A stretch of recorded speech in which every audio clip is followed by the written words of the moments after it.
யூதர்களுடைய சதி என்னென்ன என்று பேசுவதற்கு இந்த ஒரு மணி நேரம் ஒரு நாள் என்ன செய்யாது, போதாது. இந்த ஒரு மணி நேரம் போதாது. ஆனாலும் அவர்கள் சதி பற்றிய ஒரு சுருக்க விஷயத்தை என்ன செய்கிறேன் நான் சொல்லிவிட்டு குர்ஆன் சுன்னாவிடம் சொல்ல வேண்டிய சில முக்கியமான விஷயங்களுக்கு வருகிறேன். இரண்டாவது கட்டமாக யூதர்களுடைய சதி என்பது எப்படி இருக்கும் என்பதை நம்ம முதலாவது என்ன செய்ய வேண்டும் தெரிந்து, பொதுவான அமைப்பில். அன்புள்ள சகோதரர்களே, ஜியோனிஸ்ட் அப்படி என்று சொல்லப்படக்கூடிய அமைப்பு எல்லாருக்கும் தெரியும். இந்த ஜியோனிஸ்டுகளை பொறுத்தவரைக்கும் யூத சமுதாயமே எதிர்க்கக்கூடிய ஒரு சமுதாயம். யூத சமுதாயமே, அதாவது தங்களுக்கு மத்தியில் இருக்கக்கூடிய இந்த ஜியோனிஸ்டுகளை எதிர்க்கக்கூடிய ஒரு சமுதாயம் யூத சமுதாயத்தில் பெரும்பாலானவர்கள். அதை விளங்காதனால சில நேரங்கள் என்ன செய்வாங்கன்னு சொன்னால், ஈரான்ல அஹ்மது நஜாதி இருக்கிற நேரத்தில் யூதர்களோட ஒரு மீட்டிங் போடுற மாதிரி ஒரு இருக்கும். ட்ரிபியூன்கள் எல்லாம் தாடியெல்லாம் வச்சிருப்பாங்க. பார்த்தீர்களா, பலஸ்தீன்ல இருக்கக்கூடிய எனது இந்த யூதர்களோடு கைகோர்க்கிறார்கள். அதுக்கு இதுக்கு சம்பந்தம் இல்லை. பலஸ்தீனுக்கு அந்த பலஸ்தீன்ல உள்ள யூதர்களுக்கு எதிராக கைகோர்த்ததான் அது. பலஸ்தீனிலே உள்ள யூதர்களுக்கு எதிராக கைகோர்த்தது. அதாவது ஈரானிலே இன்றைக்கும் இந்த ஜியோனிஸ்டுகளுக்கு எதிரான யூதர்கள் இருக்கிறார்கள். அந்த யூதர்களோடு ஒரு மீட்டிங் போடுறாரு. அந்த மீட்டிங்குடைய போட்டோவை எடுத்து போட்டு பார்த்தீர்களா அப்படி என்று சொல்றதை நாம் என்ன செய்கிறோம் பார்க்கிறோம். எதிரிகளாக இருந்தாலும் மார்க்கத்துக்கு நம்மளுக்கு அதாவது உடன்பாடு இல்லவர்களாக இருந்தாலும் அதிலும் அக்ரபுலி தக்குவா, நேர்மையாக நம்ம என்ன செய்யணும் நடந்து கொள்ளணும். அதான் தக்குவாக்கு என்ன செய்யுது நெருக்கமானது என்பதை புரிந்து கொள்ள வேண்டும். அவர்களுக்கும் யூதர்களுக்கும் தொடர்பு இருக்கிறது. ஆனால் பலஸ்தீன விஷயத்தில் என்ன நிலைமை என்பதை சரியாக என்ன செய்யணும் நம்ம புரிந்து கொள்ள வேண்டும். அன்புள்ள சகோதரர்களே, எதிரான ஒரு சமுதாயத்தில் இருக்கிறார்கள். உதாரணமாக நாம அதை அதிகமாக பேசக்கூடிய ஐன்ஸ்டைனை பொறுத்த வரைக்கும் இந்த ஜியோனிஸ்டுகளுக்கு எதிராக இருந்தார். அதே போல பலஸ்தீனிலே போய் யூதர்கள் ஒன்று கூடுவதற்கு எதிராக இருந்தார். அவர் ஒரு யூதர், அதுக்கு எதிராக இருந்தார் என்ற வரலாற்று செய்தியை நாம் என்ன செய்கிறோம் பார்க்கிறோம். அதனால் எப்பொழுதும் ஒன்றை புரிந்து கொள்ள வேண்டும், இந்த ஜியோனிஸ்டுகளை பொறுத்தவரைக்கும் யூத சமுதாயத்திலேயே அவர்களுக்கு எதிர்ப்பு இருக்கிறது.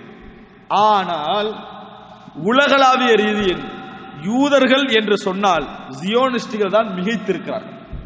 அவர்கள் தான் என்ன செய்யறாங்க மிகைத்து இருக்கிறார்கள் என்பதை நாம் என்ன செய்ய வேண்டும் புரிந்து கொள்ள வேண்டும். அவர்கள் தான் மிகைத்து இருக்கிறார்கள் என்பதை புரிந்து கொள்ள வேண்டும். எல்லா இடங்களிலும் அவர்கள் தான் மிகைத்திருக்கிறார்கள். அவர்களை பொறுத்தவரைக்கும் மிக உச்சகட்டமான திட்டங்களோடு செயல்படுகிறார்கள் என்பதற்கு பலவிதமான ஆதாரங்கள் இருக்கின்றன. அது ஒரு மிக முக்கியமான ஒரு அம்சம்தான், அவர்கள் பல இடங்களில் தங்களுக்கு மத்தியிலே கூட்டிய அந்த மாநாடுகள் இருக்கின்றனவே, இதுகளுடைய தொகுப்பாக ஒரு நூல் அவர்கள் வைத்திருந்தார்கள்.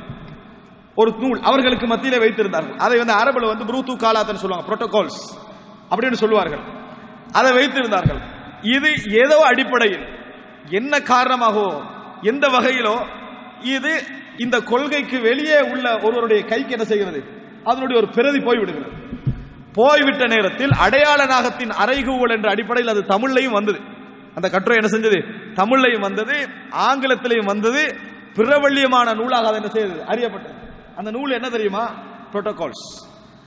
இந்த முஸ்லிம் சமுதாயத்துக்கு எதிராக விடுங்க, உலகத்தை எம்பக்கம் திருப்பாமலும் நாம் உலகத்தை ஆளுகின்ற அளவிலும் எதை செய்யலாம், என்ன செய்யலாம், எப்படி செய்யலாம், காலம் என்ன, நேரம் என்ன என்பதை வகுத்து சொல்லக்கூடிய நூல் தான் அது. என்பதை வகுத்து சொல்லக்கூடிய நூல் தான் அது. அன்புள்ள சகோதரர்களே, இந்த நூல் வெளியாகிய உடனேயே அவங்க செய்த வேலை என்ன தெரியுமா, அதான் யூதர்களுடைய ஒரு பெரிய திறமை என்ன, நூல் வெளியாகினவர் நம்ம என்ன செய்வோம், நூல் வெளியாகிட்டு முடிஞ்சு இதுக்கு பிறகு என்னதான் செய்ய நினைப்போம். அப்படி இல்லை, அந்த நூலை அவர்களே பணம் கொடுத்து திருப்பி வாங்கினாங்க. எங்கெல்லாம் கிடைக்குதோ அங்கெல்லாம் என்ன செஞ்சாங்க, 1 லட்சத்துக்கு போற நூல் வைங்க, 1 கோடி கொடுத்து என்ன செய்யறாங்க திருப்பி வாங்குற கொடுப்பானா இல்லையா. இப்படி வாங்கி வாங்கி வாங்கி வாங்கி அந்த நூலின் 90% வீதம் அதாவது இருப்பை என்ன செஞ்சிட்டாங்க அழித்து விட்டார்கள்.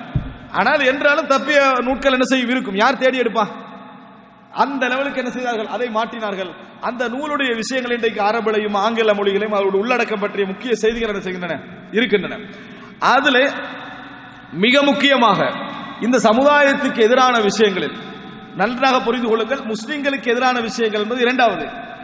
முழு உலக சமுதாயத்துக்கு எதிரான விஷயங்களில் அவர்கள் செய்யக்கூடிய மிக முக்கியமான அம்சம் என்ன தெரியுமா, அதான் என்டர்டெயின்மெண்ட், என்ன பொழுதுபோக்கு. அது ஒரு தனி செக்ஷன் அவர்களிடத்தில். அன்புள்ள சகோதரர்களே, நம்ம சைத்தான் பொதுவாக தனியாக வாழக்கூடியவர்களுக்கு மத்தியிலே மிஞ்சி மிஞ்சி போனா சதி என்ற சிந்தனை எதுக்கு ஏற்படுத்துவான் தெரியுமா, எங்களோட பிசினஸுக்கு யார் எதிராக வரணும் அவனுக்கு எப்படி சதி செய்யறது, குடும்பத்துக்கு யார் எதிராக வரணும் அவனுக்கு எப்படி சதி செய்யறது, என்னை எதிர்க்கிறவனுக்கு எப்படி சதி செய்யறது, இது மட்டும்தான் இந்த லெவல்ல தான் சதி அவர்கள் யோசிப்பார்கள். ஆனா இந்த யூதர்களை பொறுத்த வரைக்கும் எப்படி இருப்பாங்க தெரியுமா? முழு உலகத்துக்கு எதிராக எப்படி சதி செய்வது, இதை யோசிப்பார்கள். இதை என்ன செய்வார்கள்? யோசிக்கக்கூடிய அமைப்பில் அவர்கள் இருப்பார்கள். அப்படிப்பட்ட கட்டுள்ள ஒரு சமூகம் அவர்கள். நல்ல முறையில் புரிஞ்சுக்கணும். எப்படி கட்டுள்ள ஒரு சமூகம். ரசூலுல்லாஹி ஸல்லல்லாஹு அலைஹி வஸல்லம் சொல்றாங்க, சஹீஹ் முஸ்லிம்ல வரக்கூடிய செய்தி, என்னிடத்தில் அதாவது லவ் ஆமன பி அஷரத்தும் மினல் யஹூத் லஆமனல் யஹூது குல்லுஹும், என்னை யூதர்களில் 10 பேர் இஸ்லாத்தை என்னை ஏற்றால் முழு யூதர்கள் இஸ்லாத்துக்கு வந்து விடுவார்கள். நான் சொல்றேன் 10 பேர், யூதர்கள்ல 10 பேர் என்னை ஏற்றுக்கொண்டால் முழு யூதர்கள் என்ன செய்வார்கள்? இஸ்லாத்துக்கு வந்து விடுவார்கள் ரசூல் ஸல்லல்லாஹு அலைஹி வஸல்லம் சொல்றாங்க. நபிகளார் ஒரு தலைவர் என்பதற்கான ஆதாரம் இதுதான். ஒரு சமுதாயத்தை அளந்து வைத்திருந்தாங்க. இந்த சமுதாயம் எப்படி, அவருடைய இயல்புகள் என்ன, நெறிமுறைகள் என்ன, எப்ப எல்லாம் மாறுவார்கள், எப்ப உறுதித்தன்மையோடு இருப்பார்கள் தெரியும். 10 பேர் என்ற ரசூல் எதை சொல்றாங்க? நிறைய பேர் இஸ்லாத்தை ஏற்றுக்கொண்டிருக்கிறார்கள். யூதர்கள் ஆயிரக்கணக்கானவர்கள் ஏற்றுக்கொண்டிருக்கிறார்கள். ரசூல் ஸல்லல்லாஹு அலைஹி வஸல்லம் அதை சொல்லல. ஒரேடிய எண்டைக்கும் 10 பேர் அங்கிருந்து வரமாட்டாங்க. ஒரேடியாக 10 யூதர்களை எடுப்பது எந்த திறமையானவனுக்கும் கஷ்டப்பட்டாங்க ரசூலுல்லாஹ். ஏன்? அவ்வளவுக்கு கட்டுள்ள சமுதாயம். முஸ்லிம்களை விட ரசூலுல்லாஹ் அதுல சொல்றாங்க. இன்றைக்கு முஸ்லிம்களை லட்சக்கணக்காக ஒரேடியா முர்த்தத்தான சமுதாயத்தை என்ன செய்யறோம், நம்ம பார்க்கிறோம் இந்தோனேஷியாவுடைய நிகழ்வுகள் எல்லாம். ஆனா யூதர்கள்ல ஒரு நாள் என்ன செய்ய மாட்டாங்க, 10 பேரை கண்டினியூஸா என்ன செய்யலாது, எடுக்க முடியாது அப்படின்னு ரசூலுல்லாஹி ஸல்லல்லாஹு அலைஹி வஸல்லம் சொல்றாங்க. அது அர்த்தம் என்ன? அந்த சமுதாயத்தில் இருக்கக்கூடிய ஒரு விதமான பிணைப்பை ரசூலுல்லாஹி ஸல்லல்லாஹு அலைஹி வஸல்லம் அவர்கள் சொல்லி காட்டுகிறார்கள். அது அவர்களிடத்திலே உண்டு. மாறினாங்கன்னா ஒரேடியா மாறுவாங்க. பொய் பேசுறதுல எல்லாருக்கும் கோஆர்டினேட் பண்ணிக்கலாமா? உண்மை பேசுறதுல கோஆர்டினேட் பண்ணிக்கலாம். திடீர்னு பொய் பேசுறது என்ன செய்யலாது, அவன் என்ன சொல்லுவான் டவுட் ஆயிருக்கும். அதுல அப்படி அழகா இருப்பாங்க. அது பதில் சொல்ல நேரத்தில் எல்லாரும் ஒன்றா சொல்லக்கூடிய அமைப்பு ரசூலுல்லாஹ் ஹதீஸ்ல என்ன செய்யலாம், நம்ம பார்க்கலாம். இது அவர்களிடத்திலே உண்டு. இந்த இணைப்பு என்ன செய்யுது, அவர்களிடத்திலே உண்டு என்று ரசூலுல்லாஹி ஸல்லல்லாஹு அலைஹி வஸல்லம் அவர்கள் சொல்லுகிறார்கள். அதனால தான் இந்த உலகத்துல தன்னிலிருந்து வெளியே போக மாட்டாங்க, அதற்கும் வேறவர்களை சேர்த்துக் கொள்ள மாட்டாங்க. மொத்தமே உலகத்துல யூதர்களுடைய எண்ணிக்கை எத்தனை சொல்றாங்க? 2 கோடி தொடக்க 2.5 கோடி தான் செய்றாங்க சொல்றாங்க. உலக யூதர்கள் முஸ்லிம்கள் 160 170 கோடி.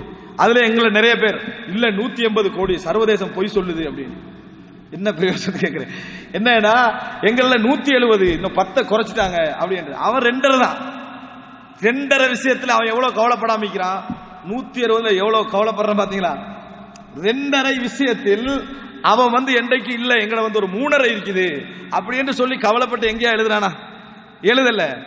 160 வச்சு நம்ம என்ன கவலைப்படுறது தெரியுமா? இன்னொரு 10 என்னது கூடினா அப்படி நினைக்கிறோம்.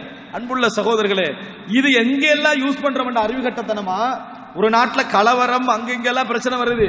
அப்ப எதிர்காலத்தில் இன்னும் 50 வருஷத்தில் இந்த நாட்டில் இஸ்லாமிய ஆட்சி வந்துவிடும், 200 கோடி ஆகி விடுவார்கள் போடுறான். அந்த டைம்ல ஏற்கனவே கலவரத்தை என்ன செய்யறான், அவனவ பயந்து கண்டிருக்கிறான். அந்த நேரத்தில் நம்ம 200 கோடி ஆகிறோம் என்றது அறிவாளி செய்யற வேலை என்ன செய்யறாங்க, நினைத்து பரத்துவதெல்லாம் நம்ம என்ன செய்கிறோம், பார்க்கிறோம். அன்புள்ள சகோதரர்களே, இதெல்லாம் என்னது, தவறான அணுகுமுறை. அப்ப யூதர்கள் இந்த 2.5 கோடி பேர் எப்படி இந்த உலகத்தை இயக்க முடிகிறது? இவ்வளவு அரபு தேசத்துக்கு மத்தியில் நடுவுல அந்த மாதிரி ஒரு பிரதேசத்தை போட்டு இந்த உலகத்தை அவனால இயக்க முடிகிறது என்றால் எப்படி? அல்லாஹு தஆலா அந்த சமுதாயத்துக்கு பல ஆற்றலை கொடுத்திருக்கிறான் என்று குர்ஆன்ல பலமுறை என்ன செய்றான், அல்லாஹு தஆலா சொல்றான். அதாவது உங்களை நான் இந்த சமுதாயத்துக்கு மேலாக உயர்த்தினேன் அப்படின்றான். எப்படி? இந்த சமுதாயத்துக்கு மேலால் அல்லாஹு தஆலா உங்களை உணர்த்த, அதாவது அல்லாஹ் ரப்பல் ஆலமீன் உங்களுக்கு செய்த அருள்களை எல்லாம் ஞாபகப்படுத்தி பாருங்கள் என்று அல்லாஹு தஆலா என்ன செய்றான், சொல்றான். எனவே அன்புள்ள சகோதரர்களே, அந்த உயிரோட்டம் அவங்கள்ட்ட இருக்கிறது. அந்த இனத்தில் இல்லாத, இனவாரியாக இல்லாத எதுவுமே அவங்கள்ட்ட என்ன செய்ய முடியாது, இணைய முடியாது. இது ஒரு வகையில. இன்னொரு வகையில தெரிஞ்சுக்கிறதாக இருந்தா, பைபிளை உலகம் ஃபுல்லா பார்க்கிறோம், தோராவை என்ன செய்யலாது, பார்க்க முடியாது. தௌராத் என்ற அவர்களிடத்தில் இருக்கக்கூடிய சிதைக்கப்பட்ட அந்த வேதத்தை பார்க்க முடியாது. காரணம், மத குருமார்கள் எதை கொடுப்பார்களோ அதை தான் என்ன செய்யணும், அவங்க ஓதணும். ஒரிஜினல் அவனுடைய முழு வடிவம் யார கையில இருக்கும், அவருடைய கையில தான் என்ன செய்யும், இருக்கும்.